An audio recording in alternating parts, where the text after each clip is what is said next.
પુરુષોત્તમ પીપળિયાને Rajkot A division police તેમના નિવાસસ્થાનેથી જ અટકાયત કરી હોવાનું સામે આવ્યું છે. મળતી માહિતી મુજબ પુરુષોત્તમ પીપળિયા પાગેશ્વર ધામના કાર્યક્રમમાં હાજરી આપવા માટે નીકળવાના હતા, પરંતુ તે પહેલા જ પોલીસની ટીમ તેમના ઘરે પહોંચી હતી અને કાયદાકીય કાર્યવાહી હાથ ધરી હતી.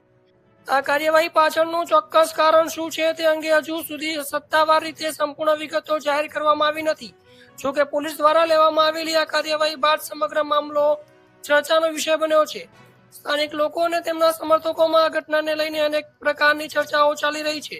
ઘણા લોકોનું માનવું છે કે આ કાર્યવાહી પાછળ કોઈ વિશેષ કારણ હોઈ શકે છે, જ્યારે કેટલાક લોકો પોલીસની કાર્યવાહીનું સમર્થન પણ કરી રહ્યા છે. મહત્વની વાત એ છે કે બાગેશ્વર ધામ અને તેના કાર્યક્રમોને લઈને છેલ્લા કેટલાય સમયથી દેશભરમાં ભારે લોકપ્રિયતા જોવા મળી રહી છે. આ સમગ્ર ઘટના વચ્ચે એક વાત સ્પષ્ટ છે કે પુરુષોત્તમ પીપળિયાની અટકાયત બાદ રાજકોટ સહિત સમગ્ર ગુજરાતમાં આ મુદ્દો ચર્ચાનો કેન્દ્ર બની ગયો છે. હવે જોવાનું એ રહેશે કે આ મામલે પોલીસ તરફથી શું વધુ ખુલાસા થાય છે અને આગળની કાર્યવાહી કઈ દિશામાં આગળ વધે છે. આ ઘટનાને લગતી દરેક મહત્વપૂર્ણ અપડેટ માટે જોડાયેલા રહો DM19 news, digital Gujarat, digital news.